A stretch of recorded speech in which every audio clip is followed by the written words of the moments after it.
Hey guys, my name is Nick and welcome back to the channel, and in this video it's going to be a two-part series on painting the new-ish, kind of a long time ago, Knight Valiant. And I'm going to be running through how I've painted mine in the Legio Astorum colours. So this video is going to be focusing on the legs. You can apply very similar techniques to most of the metallic work that's on this Knight, and then the second part is going to be all the cool stuff, all the armour panels and details. So let's get straight into the video.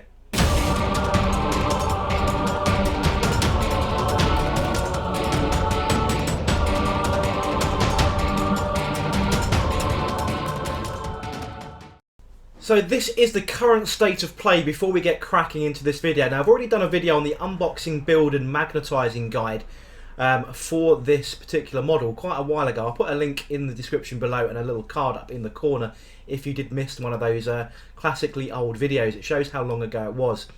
But since that video, all I've done is give these a base coat of Leadbelcher, a wash of Nulm Oil, and then dry brush Leadbelcher, and then a silver colour. And that's pretty much it. And there's a little bit of brass work, but not a huge amount. Now all the armour panels, we'll get onto those in the second part of this video, as I did mention. But I was painting another model in this scheme, and while I had those colours out, all I did was go through the blue works. Now I have covered that in other videos as well, and what I'll do is I'll leave all the usual links in the video description below, and any cards and so on. But that's pretty much it. I haven't done anything with this since. Very, very basic. It's just, you know, washed and dry brushed. Now we're going to get onto some cool details to make all of that pop a little bit more. Now this is the colour palette that I'm going with. So I've got a whole bunch of colours here, from weathering and doing the feet and so on. And we're going to start with the feet. Now this is an old colour. And I will leave all the colours in the description below as well. So I'm just going to put the colours that I need for the feet to one side. We're going to start with Charadon, or Charadon Granite, if that's what you want to call it, which is an old Citadel foundation paint. I've still got a little bit left of this. Then it's a bunch of metallics and a wash of sepia to just sort of tie the metallics together. Now this was something I did pick up out of the Forge World Masterclass book. Now this is something I don't think they publish anymore, but it is a bit of a godsend to me. But what I'm trying to achieve here is something a bit more hardened on the feet than looking like potentially sort of soft metal. So I want something that looks really concrete, really solid for striding through the cities and crushing its enemies. So we're going to start with this Charadon Granite. It's kind of a dark grey with a hint of greeny blue in it. It's probably the best way of describing it. I'm not really sure whether they make this or an equivalent anymore. I couldn't find another equivalent, so I'm trying to eke out the last of this colour. But to be honest, any kind of dark browny kind of colour will do. Because this room is really hot, I'm using a little bit of drying retarder fluid here, just so that I can keep that mix alive on the palette for as long as possible, so that it doesn't just dry up and I'm having to scoop out the last remnants of that pot. So I've got a little bit of stuff there just to stop, the drying process. And all we're going to do is apply that to all of the toes across the model. But most of this does kind of get covered up, but I didn't want a silver prime for this. I wanted this darker colour. So if you've got something vaguely equivalent, then that will equally do. So once all that has dried, we can now move on to the cool stuff, which is basically going to be lots of sponge chipping. So if you've got a little bit of old sponge from a packing case or whatever, now's the time to break that out if you're following along. Then what we're going to do is a number of different layers of sponge effect with all these different metallic colours, and we're going to start off with a tin colour mixed with a bit of gold. So it's quite a dark gold, and my tin colour here is really gammed up in my Valleo pot, so excuse the delay there. But this colour was particularly running out. I've actually got a new one already, so we're good to go. But there's a little bit coming out there. And you don't need a huge amount. And before I actually mix in the gold, I'm just going to do this purely with that tin colour. This is Tinny Tin from Vallejo. There are plenty of equivalents, and as I mentioned, when I do the colour palette in the description below, I'll try and translate that to Games Workshop equivalent colours, because I do use a mix of brands. Now this is quite a heavy stippled sponge effect. You really want to try and cover up maybe 75% of that base coat that you've already applied. So don't try and rub off all the colour onto your tissue when you're sponging this off. just make sure you give a fairly good covering.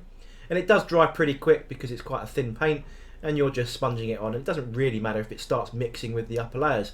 It's all part of the effect. So what we're going to do now is lighten that little bit with some gold. Weird concept is what I thought when I first read about this technique as well, but you're about 50-50 gold and tin on this. Give that a good mix, and then we're just going to rinse and repeat. But this time, instead of going for about 75%, we're maybe looking at something like 50 or 60%. So just once that's all mixed up, we're just going to sponge that on and go for about a 60% covering. So with that colour all now mixed up, you can see how much lighter it is than the previous version that I've gone over on that palette. And all we're going to do is, again, sponge that on, but you're just being a little bit more cautious this time. You're still being quite slapdash, trying to aim for, you know, natural wear and tear, but this is just going to give really good tonal variation on this sort of hardened metallic effect that we're looking for on those toes. And all I'm going to do is just go around all of those off camera. You don't need to see me keep doing the same thing over and over again.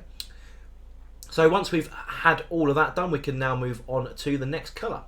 So we're now going to move on to Gunmetal in this case, which is very equivalent to Leadbelcher from Games Workshop. So we just need a small amount again, and this time we're going to go for a slightly less coverage, but we're trying to aim now for the edges and sort of the raised areas on this. So there's not a huge amount of them, but you're just going to be a little bit more careful where we apply this, rather than going completely overboard. We're looking at the natural wear and tear on these metal feet now. So as you can see there, I'm aiming for sort of those upward pointing edges, the front edges, and then sort of along the tips of the toes there. And that's all we're going to go do there. So we'll just go around the rest of the model and apply that sponge effect. Finally, rinse and repeat. This time I'm going with Chainmail silver, so any sort of brighter silver than your base silver. And we're going to be even more careful now and just pick out the very corners of the highest wearing and tearing areas. So you can see there I'm sort of focusing right on the little front, on the little tips, and that's pretty much it. Just sort of light dabbling here. Maybe sort of 5% of the feet are now being covered in this colour, compared to the original sponge effect, which we were looking at around about 75-80% coverage. So again, just being really careful, just going around all of the 8 toes here, just sort of sponge that on those highest peaks. Then finally, to tie in all of those tonal variations, we're going to use a bit of Serephim Sepia and just apply that in a fairly liberal wash all over the top, and it'll just sort of tie all of those metal colours together on the toes so that it doesn't look too stark in their transition. Again, it's probably an optional step. I mean, if you really like those real high metallic looks, I'm going to sort of darken it down a little bit, make it look a little bit more unified. So all I'm going to do is just go around the model exactly like this and apply the Serephim Sepia. Once that is all done, we're left with this looking effect. Now, I appreciate it's probably not the greatest view of this from this angle, but I will leave some pictures that are a little bit more detailed at the end of the video. The next bits we're going to work on then are the pistons. Now, there are quite a few pistons on this. There are 4 on each leg, and there's a couple of hip pistons as well. And I'm just pointing those out with the brush. And what I'm going to do is actually black all of these in with Abaddon Black so that we can move on to the next level. So I wanted the pistons to look, you know, worn and greasy and all that kind of stuff as well, so that it's not just sort of another bright silver colour. It just gives a little bit of variation on what is fundamentally just metal legs. So I just want to try and break that out a little bit, give it some detail. Again, really optional, up to you, but for me, attention to detail, I think this looks quite cool. And again, I'm just going to put in a bit of that drying retarder on the paint here so that the black lasts a little bit long, as under these lights it does dry out quite quickly. So all I'm going to do is just paint in all of those areas that I've just pointed out, all of those pistons, including the piston housings as well, in black, and then we'll come back to those in a little bit, how I add some detail to them.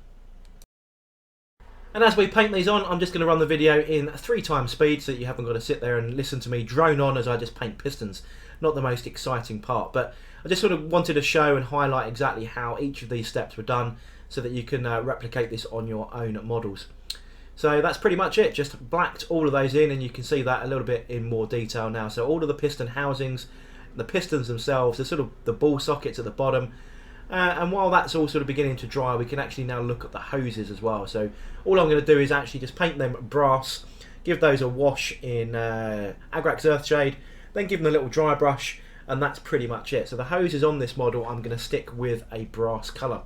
And again, as we go through this, I'm going to run this in triple speed because all it is just applying brass to all the various cables and hoses. So there's one at the back of the lower leg, one at the back of the thigh, and then you've got a couple of power cables that are underneath the groin of the model. So just going to paint those in, nice and simple. So I've gone with Brassy brass. There is, as I said, I'll list all the Games Workshop equivalent colours in the description below. Because I do appreciate that not everybody mixes and matches their vendors of paint or their brands of paint. So I'll just make sure I keep up to date with that for you guys. So we just spin the model around, just have a quick check of where we're at. So we've now painted all those pistons in black, all the toes are done, and all those hoses are now painted brass. Now you can pick out some more brass details if you so desire. There's some other sections that you can do, some of the nuts and bolts or some of the detail on the front, but that's as far as I'm going to particularly take this. So we can go back to the pistons now, and I'm looking at the actual cylinder of the piston itself, and what I want to do, where it's black at the moment, I'm going to apply some chainmail silver and just brighten that up at the highest point where the piston will go into, well, the rod will go into the actual piston housing. So that's the bit, if you can imagine how a piston rod would recess under pressure, and then the hydraulics would, allow it to move in and out effectively to kind of, make the mechanics of the model work. So all I'm going to do is just dry brush this at the very top and then leave black at the very bottom, which is the point as if the piston has never fully recessed, or it has done but the paintwork or the motion of the vehicle hasn't quite worn that far down. So it's just at the very top, just go around and just apply a little bit of silver just at the top where the piston meets the housing. Now there's a whole bunch of detail on these pistons as well, so there's all these little weird and wonderful grooves and ridges and notches and rivets and so on. I'm just going to paint all of these little sections in gold and then give those a wash in Reichland Fleshshade, I believe it is.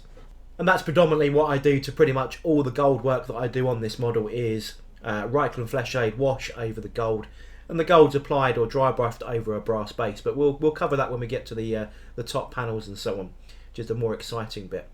So all I'm going to do is just use a bit of gold here just to sort of pull out some of the details on these pistons just to make them look a bit more characterful. So a fairly small brush for this because these little ridges and notches are quite small, and just sort of find the natural edge of those bits and just paint them in. And if you do make a mess at this stage, you've got a black base coat on this, so you can just go around it with Abaddon Black and just paint those bits in if you do screw this bit up. So once we are done here, we can have a quick inspection. You can see there that I've painted all these little areas, which you can now clearly see against the black background of all those piston housings, and you can see sort of the gold detail just cropping up there, and quite clearly you can see the worn effect applied by the silver at the very top. Now the next stage is to give that an oily or oily, shiny kind of effect. So these are going to be a well lubricated section of your walking monstrosity here, and what we're going to do is use Serephim Sepia mixed with a little bit of black, so it's quite dark, and then I've mixed that again with some gloss varnish. Now that's going to give us our sort of oil sheen effect. So all I'm going to do is just grab a bit of black out of the pot there. We're going to take a big dollop of the shade wash just so that it comes nice and dark. Then we'll mix a suitable amount of the gloss varnish that I've got there, and then we'll mix all that up so it's quite a fluid solution you're looking for here. It needs to be pretty wet so that it doesn't really change the colour, but you will get a slight tonal variation, specifically on the silver section of the warm pistons. So we'll see that come into effect in a second, but what we really want is that glossy, oily sheen, and the magic ingredient for that is obviously adding some gloss varnish to that mix so that you can see that take effect.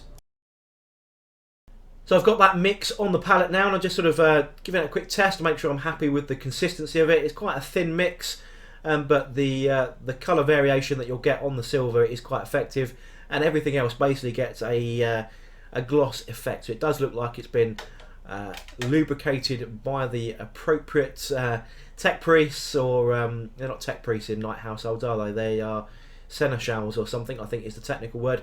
The geezers that look after your Knight suit. But as mine is actually part of a Legio, then obviously it's going to be some kind of tech priest, because mine belong to the Legio Astorum, which technically is in the fluff somewhere along the lines. But what we're going to do now is just get that bigger brush and just slather that all over the pistons. Give those a good coat so that you see that tonal variation come through on the silver, and then you get that oily sheen over the rest of the piston housing. And once we've gone around those, and don't forget the two up in the thigh to groin area as well, so you've got a couple of pistons in there, don't forget those as well. And that's pretty much the effect we're going for. There's only a couple more details to really do on this, and that's just to finish off those brass cables, so we'll get straight into that. And good old Agrax Earthshade, everyone's favourite shade. Everyone goes through buckets of this stuff. I think I've got shares in whoever produces this, because I absolutely love this stuff. So what we're going to do is just shade in the brass here very simply, and then all we're going to do is just dry brush back over the top of that with either a lighter brass or just the base brass. It doesn't really matter, it's not a huge detail, it's just something to finish those off. And just a couple of pictures to show you guys what that final effect should look like on a nice white background. I'm hoping these pictures do come out a little bit better than what you can see on that cutting mat. So we just sort of go around a couple of different angles and you can see where everything's been applied. In fact, I don't think, looking at this picture, I'd applied that gloss waft to the pistons, but you really get the idea of how the legs have all come together. They're not over the top. Most of it will be covered with armour panels, as I did say at the outbreak of the video, but you've got some really good detail.